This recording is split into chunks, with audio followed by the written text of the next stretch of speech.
porque creemos en la importancia de la diversidad de Son opiniones. las 8:46, continuamos aquí con Ricardo Anaya, senador del PAN. A ver, Ricardo, ¿dónde estuviste todos estos años? ¿Cuánto tiempo te fuiste de México? ¿3 años? Tuve que estar fuera 3 años, Azucena. ¿Dónde estuviste? Estuve en Estados Unidos, Ujú. entre Nueva York y Georgia principalmente, con mi familia, trabajando, dando la lucha, pues como la pude dar. Publiqué más de 200 videos fijando mi posición en los distintos temas que yo estaba convencido el gobierno se estaba equivocando.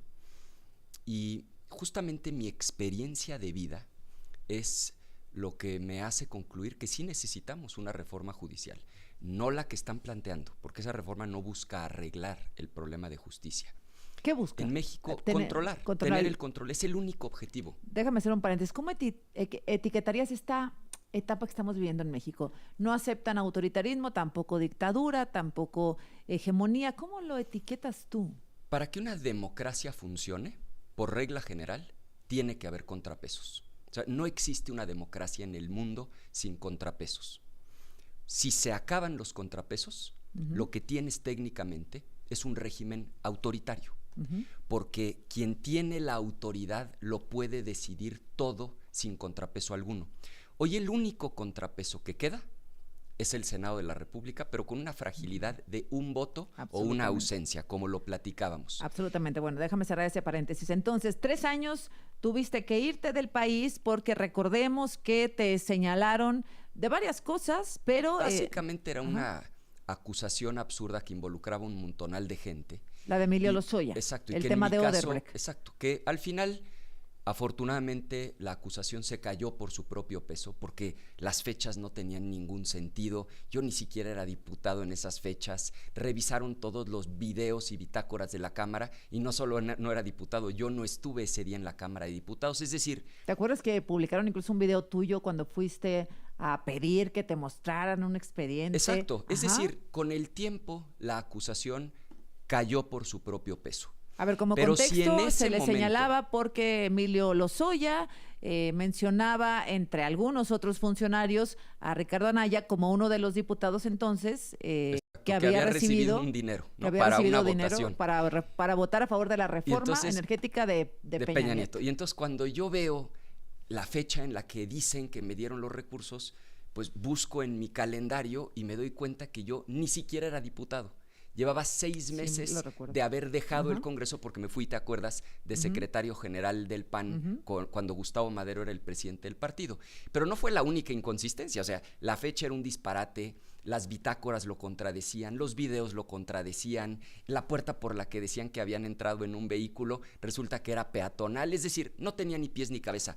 Pero si en ese momento yo he cometido la ingenuidad de presentarme ante un juez de consigna, porque sí los hay, me vinculan a proceso, me dictan prisión preventiva justificada y cuando menos me dejan 2 años en el bote. Me acuerdo que te citaron un jueves de agosto, ¿sí? Exacto. Y tú no acudiste porque pues, te podían aprender ahí. Fue una decisión difícil, lo platiqué con mi esposa, porque esas ya son decisiones que no son personales, porque muchos me decían, preséntate, y si te meten al bote, te hacen mártir, ya ves que todo mundo aquí te da opiniones. En aquel entonces mis hijos tenían 7, 9 años. Mi esposa me dijo no. O sea, te he seguido en todas, te he apoyado en todo. Está muy bien que te dediques a la política, pero también eres padre de familia, tienes una responsabilidad como papá, como esposo, y tienes que salvaguardar tu libertad en lo que logras demostrar que esto es un absoluto disparate.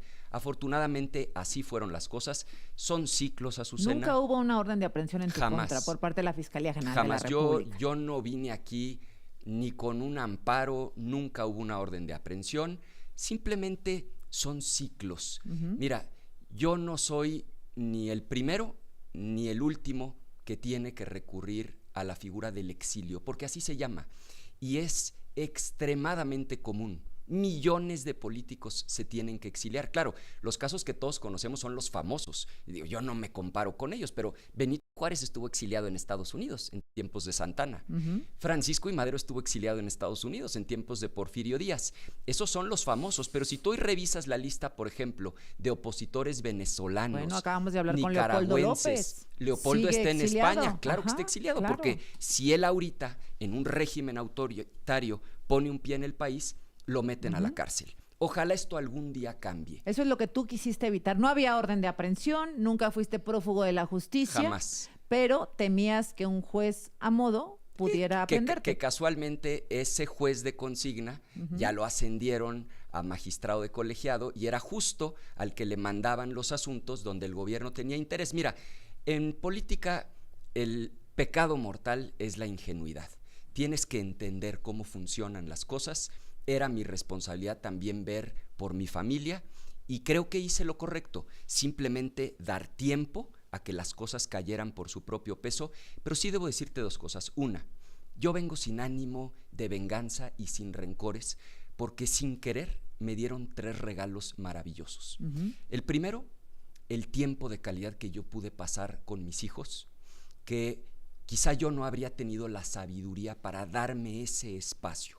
Segundo, la relación con mi esposa, porque cuando estás en un país ajeno, sin familia, sin vecinos que conozcas, sin nadie que te ayude y solo te tienes como pareja a ti, a tu esposa, pues o la relación se quiebra o la relación solda, y la relación con mi esposa hoy es mejor que nunca. Y tercera, Azucena, conocer a los verdaderos amigos. Porque cuando yo era presidente nacional del PAN y ganamos 11 gubernaturas, fíjate, fue la dirigencia más exitosa en la historia del PAN en elecciones locales. Me salían amigos hasta por debajo de las piedras. Claro. Pero ¿sabes cuántos de esos te contestan un mensaje y una llamada cuando estás en la adversidad? Te la voy a cambiar.